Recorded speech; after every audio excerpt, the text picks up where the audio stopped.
justicia y misericordia. Era un ministerio independiente. El apóstol Pablo tenía, como tú bien decías en la cita, la posibilidad de participar de lo que Dios mismo le podía proveer. No con formas exaltadas y maravillosas, entretenidas, que apelan a los sentimientos y que nos llevan a una falsa conversión, sino que más bien a Jesucristo y a este crucificado. El pecador contempla el amor del Padre como se lo ve en el sacrificio de su Hijo y se entrega a la influencia divina. Si alguna vez su ardor en la senda del deber flaqueaba, una mirada a la cruz y al asombroso amor allí revelado bastaba para inducirlo a ceñirse los lomos de su entendimiento y avanzar en la senda de la abnegación. Sean todos bienvenidos nuevamente al repaso de la lección de la escuela sabática. Ya nos encontramos en un nuevo trimestre en el cual vamos a revisar nuevamente la palabra de Dios a la luz del mensaje de la justificación por la fe, así como lo hicimos en el trimestre anterior. En esta ocasión vamos a ver los libros de Primera y Segunda de Corintios. Sin duda que estudiar a Pablo y estudiar su mensaje, el cual está muy relacionado con la justificación por la fe, nos va a abrir nuestra mente a conceptos, a ideas y a salir de ciertos paradigmas en los cuales nos encontramos ahora para poder subirnos sobre una plataforma todavía mayor que nos ayude a comprender la justicia de nuestro Dios, a comprender su amor y su misericordia, a poder desarrollar fe y todos aquellos frutos que el Señor desea darnos por medio de su Espíritu. Así como el mismo Pablo en esta carta él expresa que su deseo es exaltar la cruz de Cristo, es de esta misma manera como pretendemos en el nombre del Señor poder hacerlo también.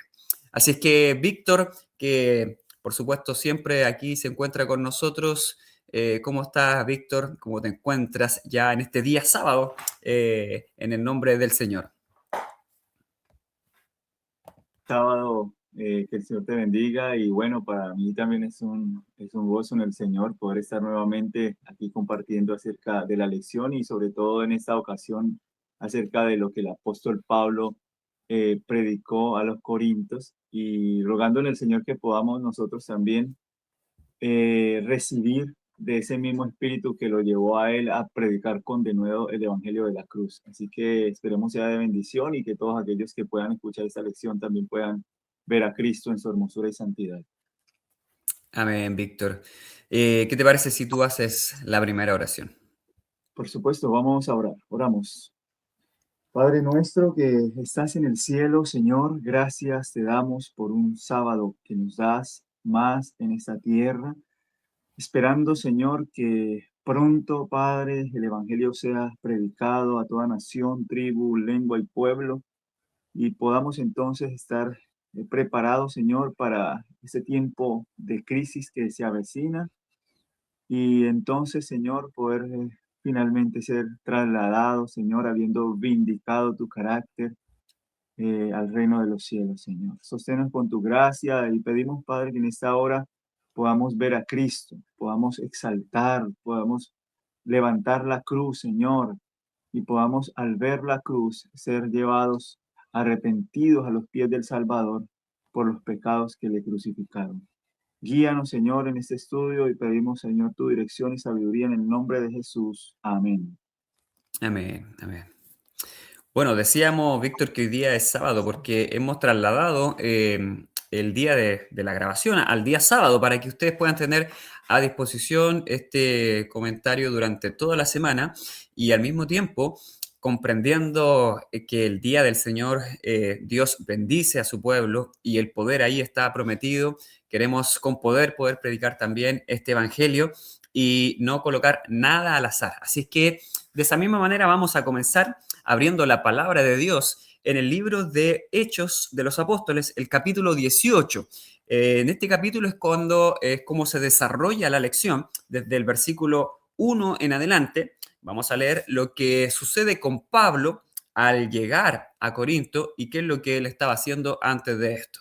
Vamos a ir leyendo desde el versículo 1 en adelante, así que les pedimos que nos puedan acompañar a través de sus propias Biblias. Dice así, versículo 1, después de esto, Pablo partió de Atenas y fue a Corintos.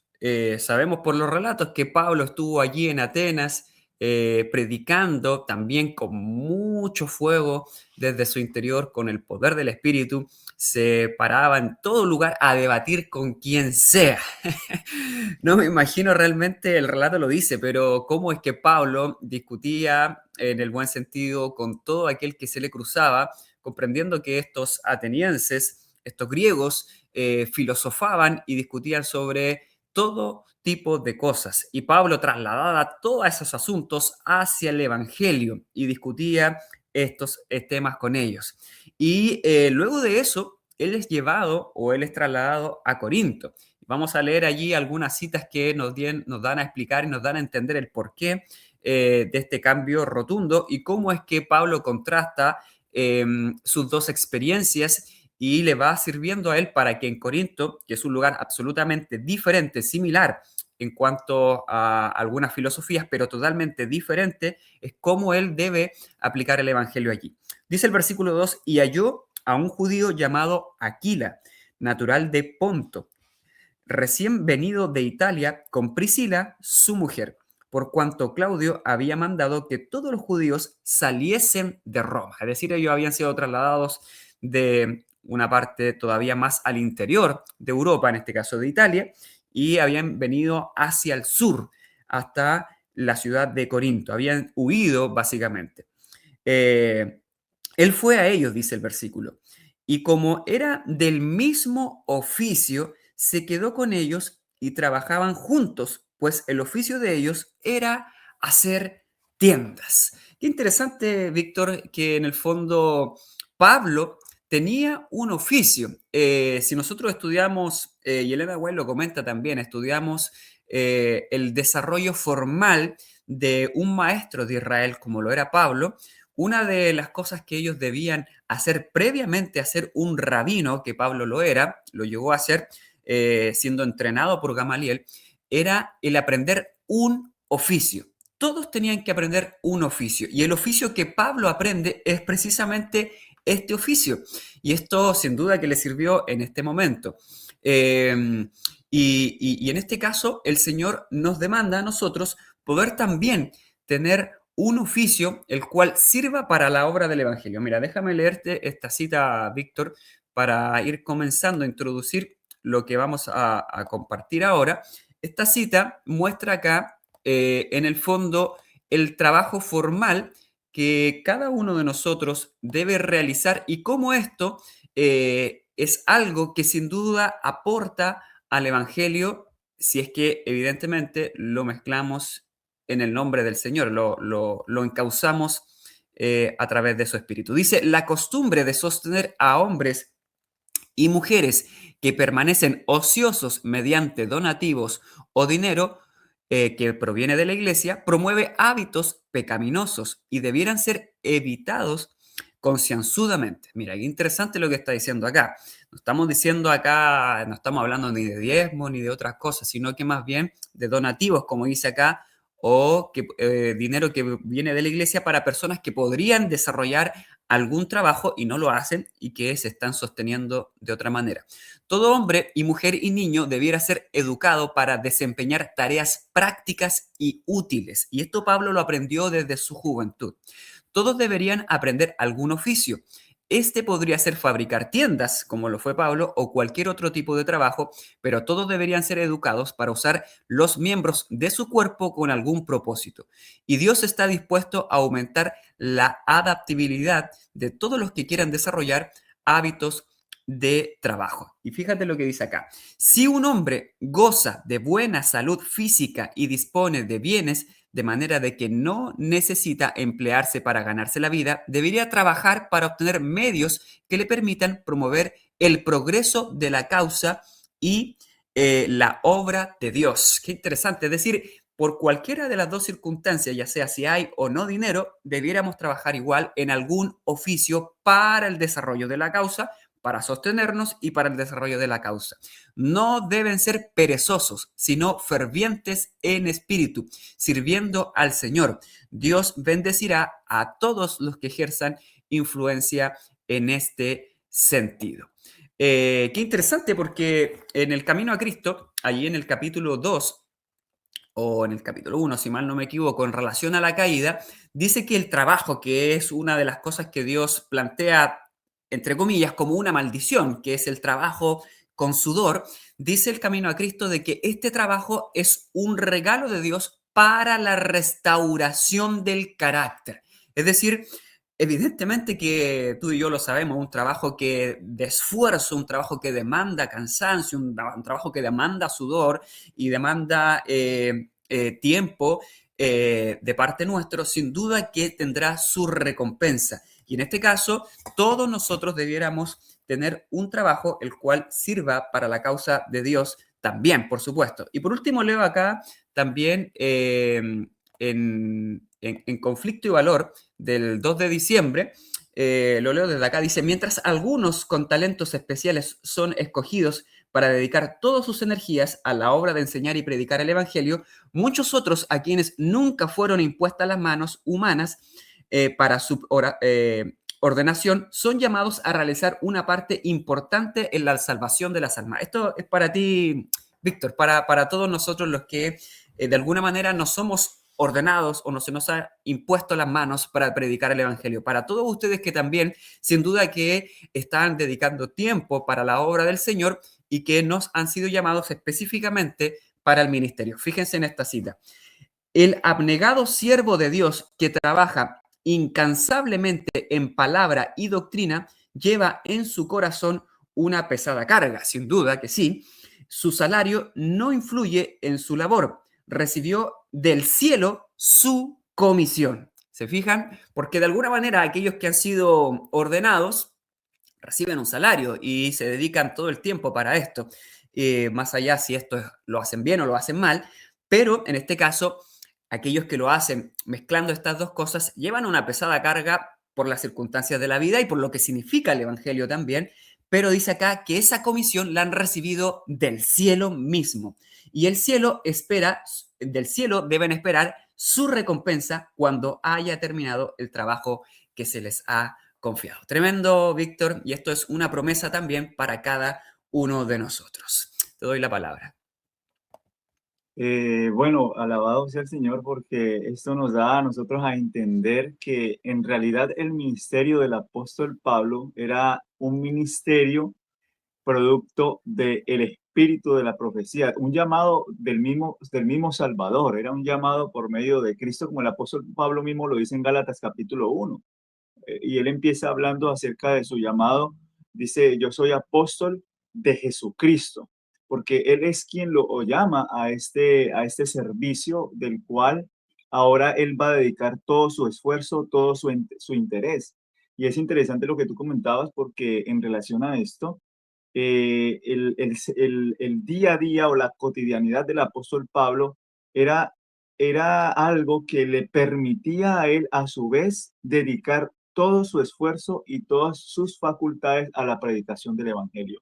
Y esto es muy interesante, porque era un ministerio independiente.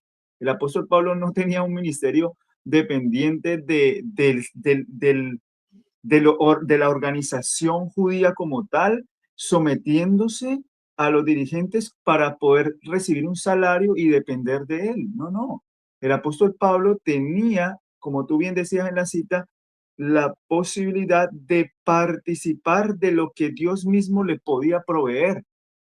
Y eso es sumamente importante porque de esta manera nosotros podemos ver que la obra de Dios no depende de la capacidad humana o de la sabiduría humana.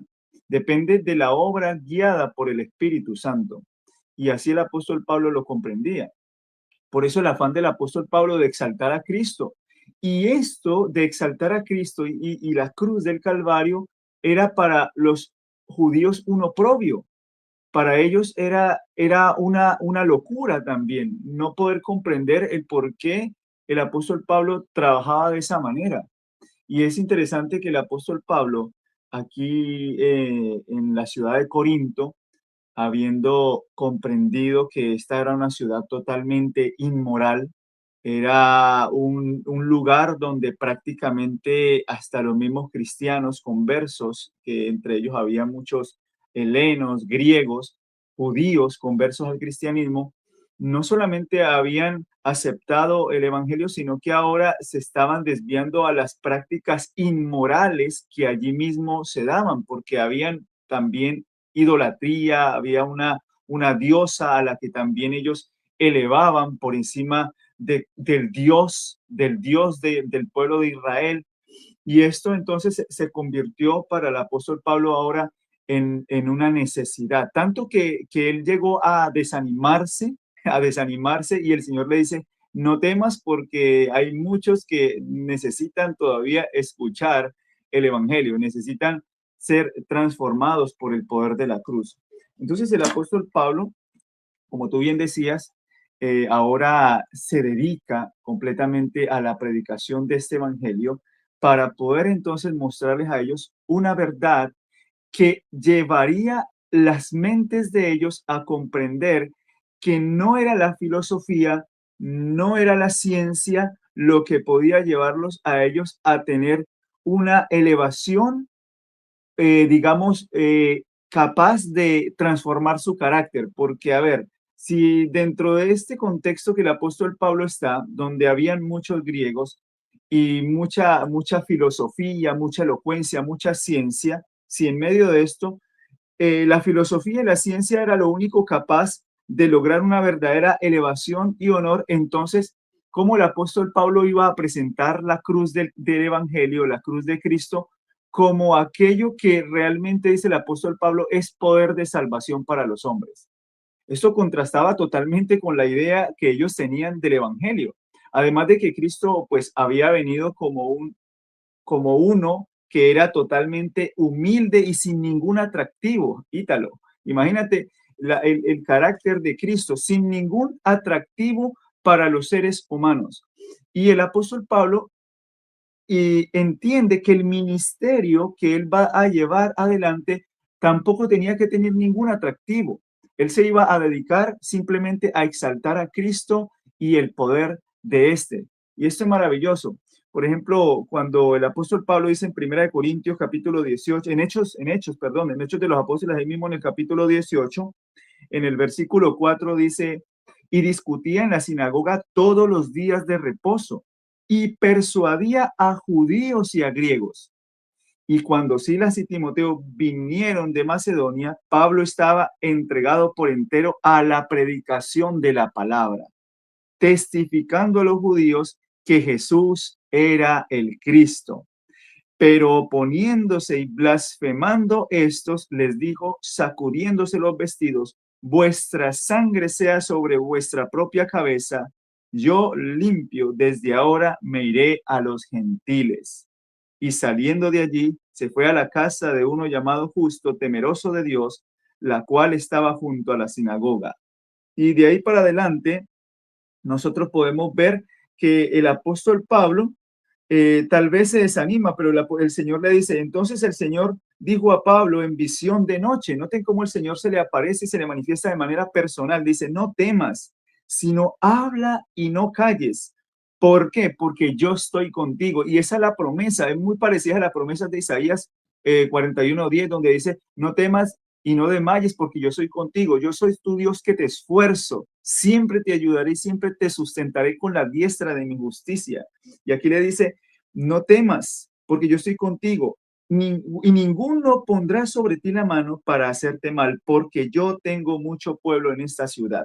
Así que qué interesante que el apóstol Pablo necesita ahora entender que aunque haya oprobio por causa del evangelio, aunque haya persecución, aunque se opongan a la obra de la cruz, aunque se opongan a esto, hay una necesidad y la necesidad es la de levantar a Cristo porque la promesa es, si yo fuere levantado, a todos atraeré a mí mismo. Eso era lo que el apóstol Pablo entendía y por eso es que el evangelio debía de ser predicado con poder. Amén, amén, Víctor. Es muy interesante todo el contexto que tú estabas explicando porque sin duda que tanto los atenienses como los griegos que tenían una filosofía muy similar, entendamos que Corinto era una metrópolis de diversión, de filosofía, estaba ahí cerca de Grecia, por lo tanto la influencia era tremenda. Entonces, sin duda que todo lo que no fuera tangible, visible, que se pudiera oler, palpar, no tenía ningún sentido. Esto, vamos a leer ahora una cita en la cual claramente para los griegos menos sentido tenía, y para los corintios podría ser a lo mejor alguna posibilidad el mostrar a Cristo bajo no la perspectiva en la cual ellos lo podrían rechazar, que era finalmente un hombre galileo que no había nacido en ninguna casta principal, ningún principado, sino que entre una familia humilde y que había muerto y sido rechazado por el mismo pueblo y crucificado como un maldito en un madero. Por lo tanto, ¿qué sentido tenía esto para estas personas que filosofaban sobre grandes cosas elocuentes? Por lo tanto, era necesario, como tú bien lo dijiste de un principio, presentar el poder de la cruz, aquello que para ellos todas las cosas de este mundo eran maravillosas, había que presentar algo todavía más maravilloso, que en este caso es el poder de la cruz. Y comprendemos el desánimo de Pablo, porque fíjate que ahí el versículo 8 que tú estabas leyendo dice, y Crispo, el principal de la sinagoga, creyó, esto después de que en el versículo 6 decía, y oponiéndose blasfemaban las personas. Lo hemos visto también nosotros, cómo a través del mensaje de Cristo y de la cruz, las personas rechazan este mensaje. Esto parece absolutamente extraño en nuestro medio, pero sucede. Y esto sucedía no en una sinagoga griega, sino que más bien en las sinagogas judías. Se rechazaba el mensaje de Dios. Y ahí, en medio de toda esa circunstancia de debate, Crispo, versículo 8, el principal, y no cualquiera, el principal, podríamos decir el primer anciano o el pastor de la iglesia, de la sinagoga, creyó en el nombre del Señor con toda su casa. Y muchos de ellos de Corinto oyeron y creían y eran bautizados. Entonces, claramente el esfuerzo de Pablo con el cual él dice el versículo 4, discutía todos los días de reposo y persuadía a los judíos y griegos. Por eso hemos también trasladado esto a este día, porque Pablo entendía que en el día del Señor el poder de Dios estaba todavía más dispuesto, porque había una doble bendición sobre este día santo. Entonces, en ese día él iba a la sinagoga, conversaba con ellos, pongámonos en el contexto de hoy, iba a la escuela sabática, allí impartía, compartía sus comentarios, llevaba el Evangelio a lo verdaderamente central de la palabra de Dios, que es a Cristo crucificado, les mostraba el poder de misericordia a partir del pacto eterno, le mostraba la justicia de Cristo, la cual proviene de su palabra, la cual es pronunciada y transforma el carácter y que nos lleva a nosotros a creer en las promesas por medio de la fe, la cual también es dada por el Espíritu de Dios. Todas estas cosas eran presentadas por el mismísimo Pablo allí, en medio de sus pares, en la sinagoga, en toda oportunidad que se le daba. Y en medio de esa oposición que se levantaba sobre ese mensaje, que para ellos era extraño, una nueva doctrina, falsos maestros, sin duda todo este tipo de cosas eran las que se decían acerca de él y sobre todo, como tú dijiste, no era parte del ministerio. No era un ordenado, no era alguien que había sido designado para esto, sino que más bien era un independiente. ¿Cuánto rechazo hay acerca de los independientes? Pero justamente Jesús era un independiente, el cual predicaba el Evangelio y no dependía de la estructura principal. Esto nos dice mucho en cuanto a quién nosotros estamos siguiendo y la manera en la cual nosotros estamos obrando. Entonces, en medio de eso, este Crispo se transforma por el poder del Evangelio. Y esto sin duda que es parte de lo que el Señor le da a él como ánimo, como tú dijiste, un ánimo, porque él se había desanimado, él pretendía salir en este caso, de Corinto. Esto lo dice el libro Hechos de los Apóstoles, ahí en el capítulo Corinto, que se nos demandaba poder leer. Vamos a leer aquí entonces una cita, la cual está relacionada justamente con este asunto y presenta aquí los puntos sobre los cuales Pablo lleva el Evangelio a lo central, ¿ya? Que en este caso la pregunta es, porque eso es lo que vamos a estudiar durante este trimestre. ¿Qué es lo que presentó Pablo en Corinto? ¿Cuál es el Evangelio? Ahí me parece en el día jueves, si mal no me equivoco, se presentaban algunos textos y versículos en torno a lo que Pablo presentaba. Pero desde mi humilde opinión creo que no es exactamente eso lo que él presentó, sino que más bien es lo que está escrito ahí en el día viernes que se nos aconsejaba leer acerca de Corinto, que es exactamente el Evangelio de la cruz. ¿Ya? Lo vamos a leer ahora enseguida. Dice aquí en este texto, al predicar el Evangelio en Corinto, el apóstol siguió un plan diferente que en Atenas. Mientras estuvo en este lugar, trató de adaptar su estilo al carácter de su auditorio. Trató de hacer frente a la lógica con la lógica. Estamos hablando, en este caso de Atenas, a la ciencia con la ciencia, la filosofía con la filosofía, al pensar en el tiempo así usado y darse cuenta de que su enseñanza en Atenas había producido solo poco fruto. Decidió seguir otro plan de acción en Corinto. ¿Y cuál fue este? En sus esfuerzos para cautivar la atención de los despreocupados e indiferentes, resolvió evitar todas las discusiones. Interesante. Decidió evitar las discusiones y argumentos complicados y no saber algo entre los corintios, y esta es lo maravilloso de lo que está escrito acá, sino a Jesucristo y a este crucificado. Iba a predicarles no con palabras persuasivas de humana sabiduría, más con demostración del Espíritu y de el poder. Tremendo, Víctor, lo que se nos está diciendo acá. Esto es el Evangelio, el cual presentó Pablo a los Corintios. No con formas exaltadas y maravillosas, entretenidas, que apelan a los sentimientos y que nos llevan a una falsa conversión, sino que más bien a Cristo Jesús resolvió no con complicadas ni con cosas extrañas llevar a estos a la conversión, sino presentar a Jesucristo y a este crucificado. Fíjense el énfasis en el cual se está aplicando aquí el texto. No con palabras persuasivas de humana sabiduría. Y Pablo era todo eso. Es decir, el Pablo de Atenas era más parecido al Pablo de antes de su conversión, un Pablo que podía darse vuelta a todo tipo de gente con su elocuencia y su labia, pero que en Corintios todo eso no tenía ninguna validez, él lo entendió por el Espíritu de Dios y por eso él decidió no con ninguna sabiduría humana, rechazar absolutamente aquello que estaba intentando nuevamente salir, ese viejo hombre que había muerto y que quería volver. Él lo aplasta a través del poder de Dios, porque dice aquí el texto, más con demostración del Espíritu y el poder. Recordemos y entendamos que a partir de acá, Pablo también hace milagros. Hace milagros, por lo tanto, el poder de Dios va acompañado tanto en el poder de la palabra y en el poder del milagro.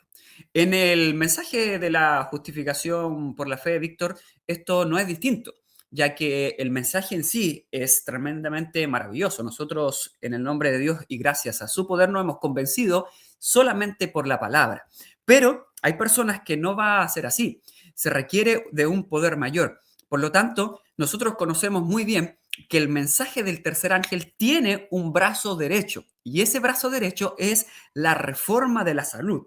La reforma de la salud produce milagros, así como lo sucedió en el tiempo pasado, los milagros que Pablo hacía por sanación. En este caso, los milagros que se producen en esta época moderna no van a ser así como en el pasado, porque Satanás va a realizar un sinfín de milagros en el porvenir. Por lo tanto, los milagros de ahora deben ser de forma sencilla y humilde, no exaltando al mensajero ni al que lo hace, sino que exaltando el poder de Dios. Y algunos pensarán que son, de acuerdo a lo que dice el régimen alimenticio, que serán el curso normal de las cosas, pero en realidad no, sino que será más bien el poder de Dios. Recordemos cuando Isaías sanó al rey y le untó un ungüento de higo, ¿te acuerdas, Víctor? Un ungüento de higo ahí en su rodilla, en su pierna, y esto lo hizo vivir a él 15, 16 años más en el futuro, es decir, un milagro absoluto a través de una aplicación tan sencilla y tan humilde. De esta misma manera, el mensaje de la reforma de la salud, por eso es el brazo derecho del mensaje del tercer ángel. No lo reemplaza, no reemplaza el mensaje de la justificación por la fe, no es el mensaje de la justificación por la fe, no es el mensaje del tercer ángel, pero es un poder que sirve de apoyo y le da fuerza, es decir, es una cuña de entrada para atraer a otros, así como lo era el método de Cristo y la sanación que él hacía. Esa era su cuña de entrada, la cual hacía que muchos prestaran atención al Evangelio. Pero tampoco es para asegurar que esto realmente sea así, la conversión, porque toda conversión es producto del creer y el recibir el poder de Dios. Por lo tanto, esto realmente es muy, muy interesante, Víctor, cómo Pablo toma esta decisión y esto cambia todo el panorama del libro que vamos a comenzar a leer ya desde la próxima semana. Sí, Ítalo, interesantísimo el comentario al respecto porque, bueno, el apóstol Pablo es uno que comprende que no es la filosofía, no es la elocuencia, no es la sabiduría del hombre lo que debe persuadir a las mentes de las personas. Y como tú bien decías, el evangelio no puede ser adornado con formas o estilos que quieran agradar a las personas simplemente por complacer sus emociones o sus sentimientos. De esto no se trata el Evangelio. El Evangelio se trata de levantar a Cristo y el poder que éste tiene en sí mismo para traer a las personas a los pies del Salvador, para transformar su vida y su carácter. Y como tú bien dices, poner en práctica todos aquellos elementos que van de la mano con el mensaje del tercer ángel, con el mensaje de la justificación por la fe. Ese mensaje que trae para nosotros una comprensión más destacada de Cristo, del sublime Salvador, del sacrificio por los pecados del mundo entero. Y esa presentación más destacada de Cristo es lo que va a hacer que usted y yo podamos entonces apartarnos de toda inmoralidad, como el apóstol Pablo estaba tratando de persuadir a los corintios. Precisamente es que el apóstol Pablo habla a ellos y les dice que no lo envió Cristo. En 1 capítulo 1, versículo 17 dice: pues no me envió Cristo a bautizar, sino a predicar el evangelio, no con sabiduría de palabras, para que no se haga vana la cruz de Cristo. ¿Por qué? Porque presentar la cruz de Cristo, Ítalo, es todo. Es suficiente con exaltar a Cristo para que las personas puedan comprender que ahí en la cruz del Calvario se encuentra el poder necesario para que nosotros podamos ser elevados a una atmósfera más alta. Hay una cita que también quería compartir, es muy parecida a la que tú estabas leyendo, pero se encuentra en un libro que se llama Conflicto y Valor. Quiero leer esa cita porque es maravillosa, las palabras que aparecen ahí en la inspiración, y dicen lo siguiente. Dice: había sido la costumbre de Pablo adoptar un estilo retórico en su predicación. Era un hombre preparado para hablar ante reyes, ante hombres, dice que los hombres más grandes y doctos de Atenas, y sus conocimientos intelectuales eran a menudo de valor al preparar el camino para el evangelio. Trató de hacer esto en Atenas. Noten que Pablo también trata de a los atenienses de enfrentarlos con la misma sabiduría, la misma elocuencia, como tú bien decías, con la sabiduría, la filosofía con la filosofía, la lógica con la lógica. Es decir, tratar de persuadir a una persona que, que prácticamente desde su conocimiento intelectual trata de comprender las cosas a través de la filosofía, y el apóstol Pablo utilizar los mismos argumentos para persuadirlos. Dice el Espíritu de Profecía que esto no le dio fruto al apóstol Pablo. Y como esto no le dio fruto, no tuvo fruto el interponerse con la misma lógica que ellos utilizaban para entender las cosas espirituales, esto no dio fruto. Entonces, ¿cuál fue el propósito de Pablo? El propósito de Pablo dice que en Corintios dice que ahora no me he dedicado a hacer otra cosa, sino a levantar la cruz de Cristo, a predicar el evangelio, porque el apóstol comprende que el evangelio, como dice Romanos, es poder de salvación para todo aquel que cree. Así dice el apóstol Pablo. Y la cita sigue diciendo, voy a seguirla leyendo, dice: pero no encontró éxito el éxito que esperaba. Perspicacia lo llevó a comprender que necesitaba algo que estaba más allá de la sabiduría humana. Debía recibir su poder de una fuente superior a fin de convencer, atención con esto, mis hermanos, a fin de convencer y convertir a los pecadores, el Espíritu de Dios debía intervenir en su obra y santificar todo proceso espiritual. Sigue diciendo la cita. Para Pablo, la cruz, miren lo que dice esta cita maravillosa, para Pablo, la cruz era el único objeto supremo de interés. ¿Qué era el único objeto supremo de interés para Pablo? La cruz. Desde que fuera contenido en su carrera de persecución contra los seguidores de Cristo, del crucificado Nazareno, no había cesado de gloriarse en la cruz.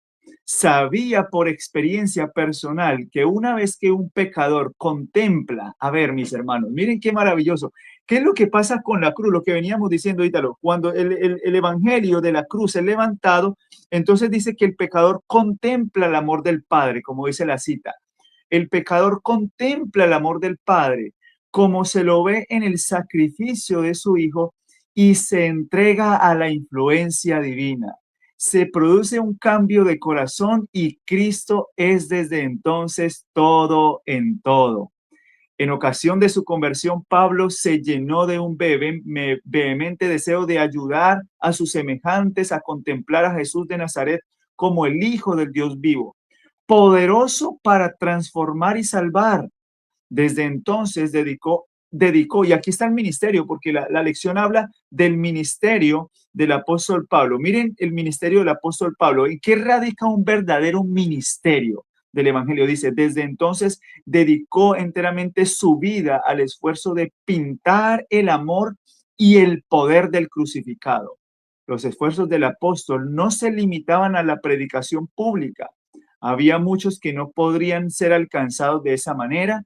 Visitaba a los enfermos y tristes, consolaba a los afligidos y animaba a los oprimidos. En todo lo que decía y hacía, magnificaba el nombre de Jesús. Pablo comprendía, termino con este párrafo, que su suficiencia no estaba en él, sino en la presencia del Espíritu Santo, cuya misericordiosa influencia llenaba su corazón. El yo estaba escondido, Cristo era revelado y ensalzado. Qué maravillosa cita, porque esto nos hace comprender a nosotros que el verdadero ministerio no radica en presentar la sabiduría, la elocuencia teológica, el conocimiento verbal. No se trata de persuadir a las personas con la interpretación exegética de textos para que las personas puedan entonces decir, wow, mira, qué elocuencia, qué sabiduría. No, no. Se trata de presentar de manera sencilla el poder de la cruz, de levantar a Cristo, de exaltarlo a Él, para que los encantos incomparables de Cristo puedan impresionar nuestra mente.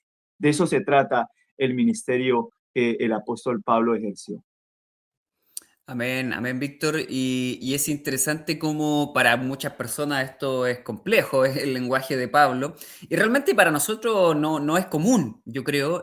No es que sea complejo, no es común, ya que estamos leyendo directamente de la inspiración de que Pablo no utilizó cosas complejas, ¿ya? Y si para nosotros esto es complejo es porque estamos muy lejos de la vereda del Evangelio. Esa es la razón. Estamos muy lejos de que el Espíritu haga que nuestros intelectos caigan por tierra, como dice la cita que explica qué es justificación por la fe, abatir en el polvo es la gloria del hombre, y no permitimos que Él haga en nosotros lo que Él puede hacer, lo que nosotros no podemos hacer por nosotros mismos.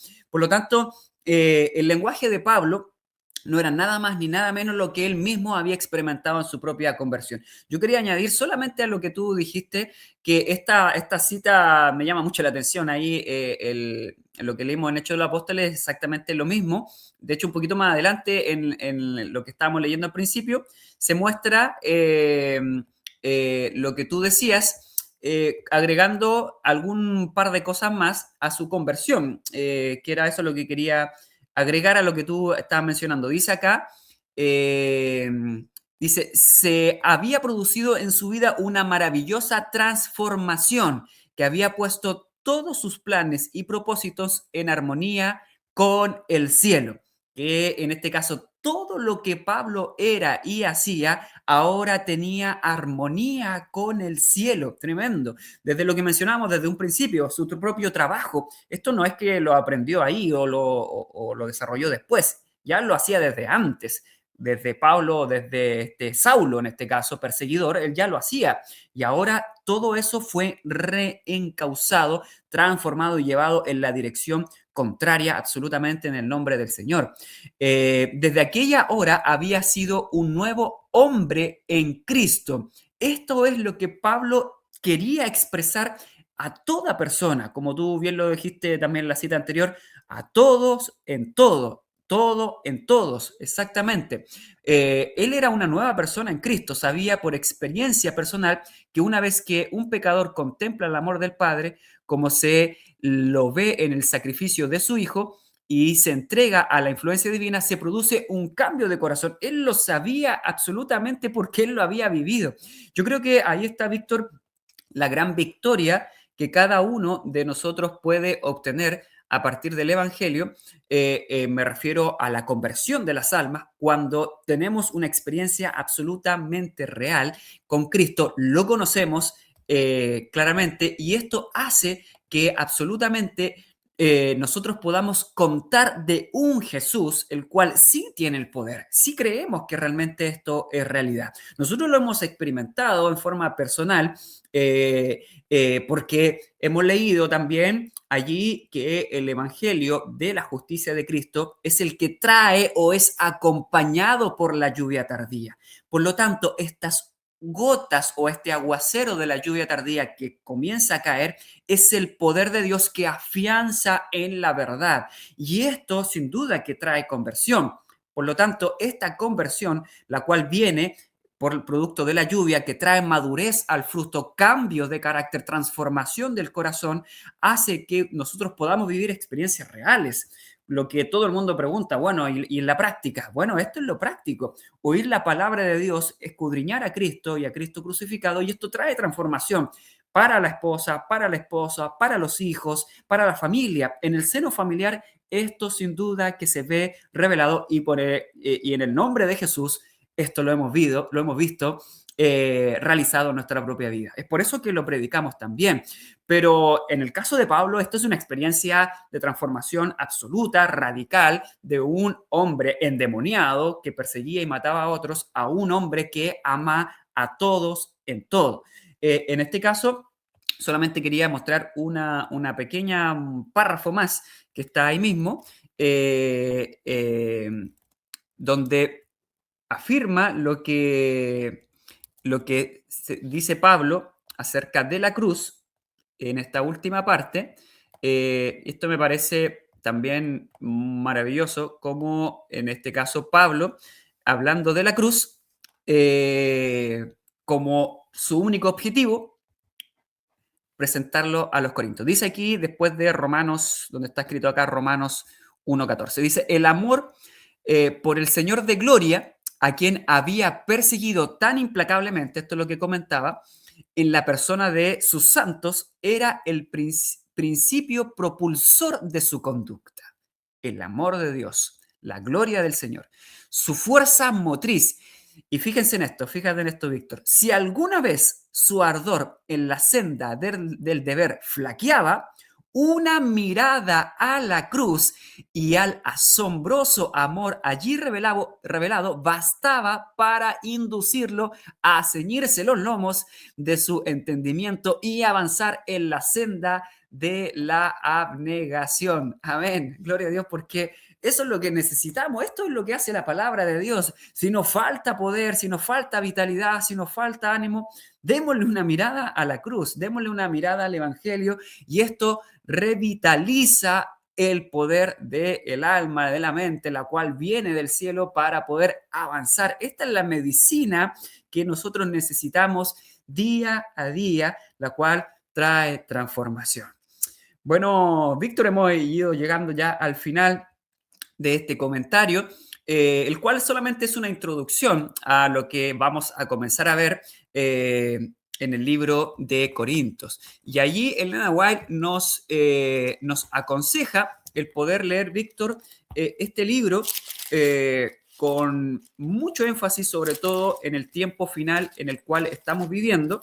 Y fíjate que ella dice lo siguiente frente a los primeros capítulos que vamos a comenzar a leer en relación al libro de Corinto y a lo que Pablo experimentó allí. Dice, cada miembro de la iglesia debería leer el tercer capítulo de la primera epístola a los Corintios. Está anunciando un poquito más allá, con cuidadosa consideración y con oración. El primer capítulo y el segundo de esta epístola preparan el camino para el tercero. Y en esto hay lecciones para cada miembro de la iglesia de nuestro mundo.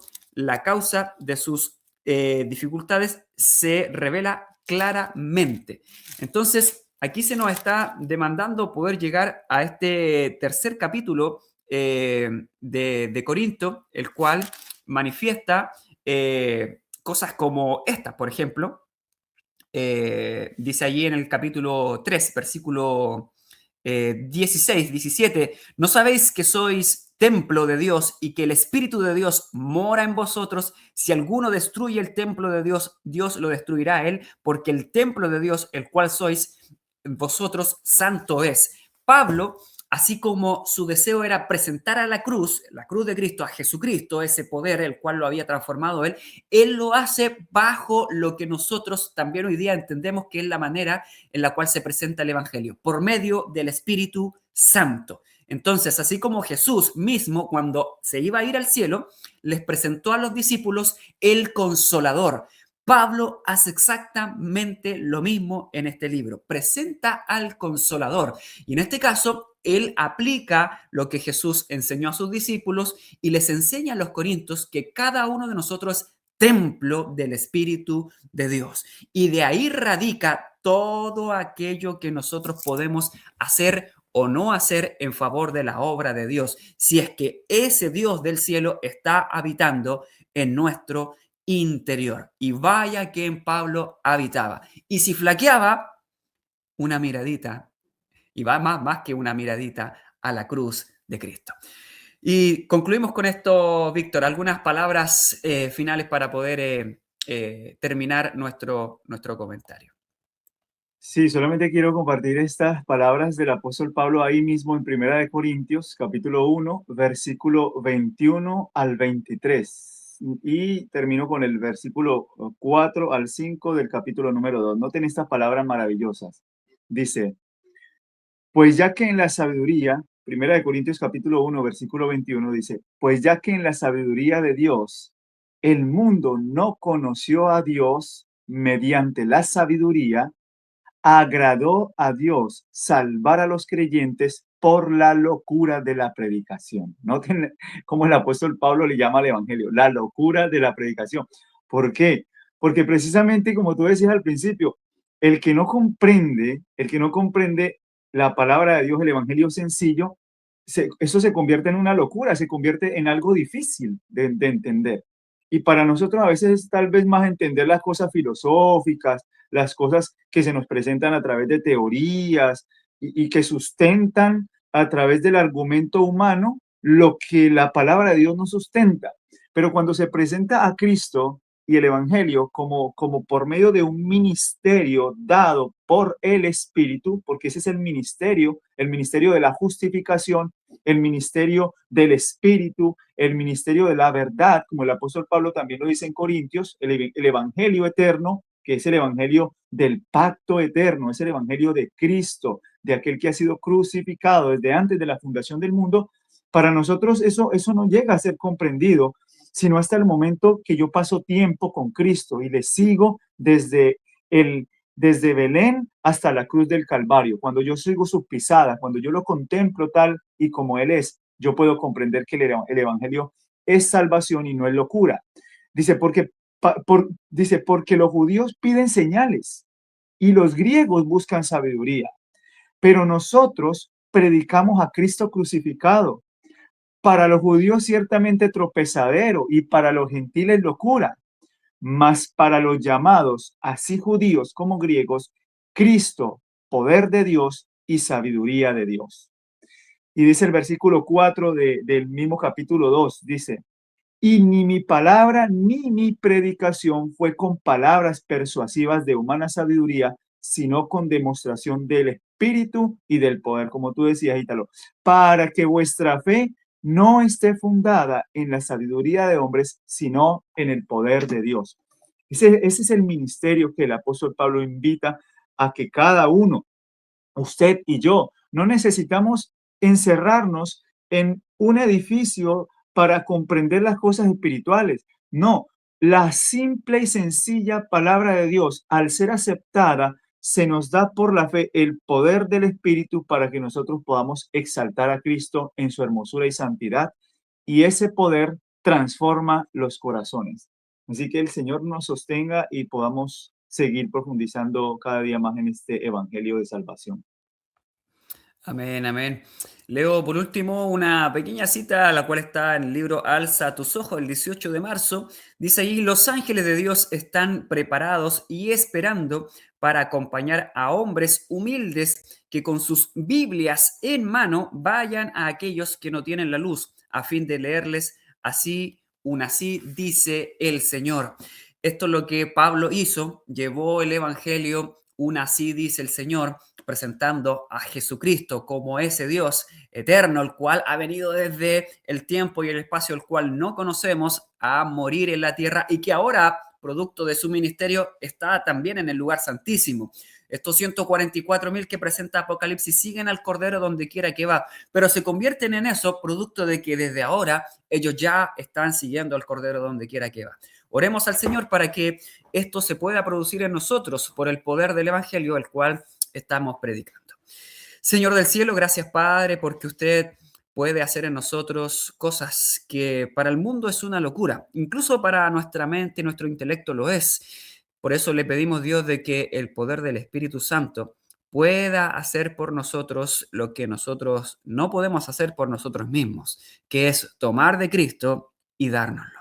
Le rogamos, Dios, de que su obediencia a los mandamientos pueda hacerse parte de nuestra vida como las promesas del pacto, la promesa en la cual esto es grabado en nuestra mente y en nuestro corazón para ponerlo por obra y para que nadie pregunte si conocemos al Señor, sino que todos le conozcamos, Dios. Le pedimos que esto pueda realizarse en medio de los hermanos como Crispo y como aquellos líderes de la iglesia, si aunque sea uno, Señor, sea para su gloria y para su honra que esto suceda. Le rogamos, Dios, de que donde estamos, Dios, podamos, si nos cansamos, mirar a la cruz para obtener poder desde allí, poderoso Dios, para poder avanzar y predicar su evangelio. Gracias, Padre, porque muchos han estado contemplando estas lecciones para poder comprender la verdad. Anímelos, guíelos, direcciónelos, Señor, por medio de su Espíritu a Cristo Jesús y a este crucificado. Se lo pedimos en el nombre de Jesús.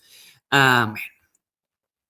Bueno, nos despedimos, Víctor y todos, en el nombre del Señor y nos vemos ya en la próxima lección, la cual lleva por título algo absolutamente tremendo, que es lo que estamos predicando en este momento, y es el mensaje de la cruz. Así que vamos a ir directamente a este punto central, el cual Pablo estaba tratando. Estas lecciones realmente van a estar muy, muy interesantes, así que les invitamos a todos a poder repasarla. Y recuerden que vamos a realizar un en vivo con aquellos que deseen participar. Vamos a promoverlo para que podamos hacerlo esto día viernes en la tarde, en horario, en este caso de Chile, lo vamos a publicar para que aquellos que deseen participar lo puedan hacer también y podamos comentar juntos la lección que se avecina para la próxima semana en este caso. Así es que Dios les bendiga y nos vemos en la próxima oportunidad. Justicia y misericordia.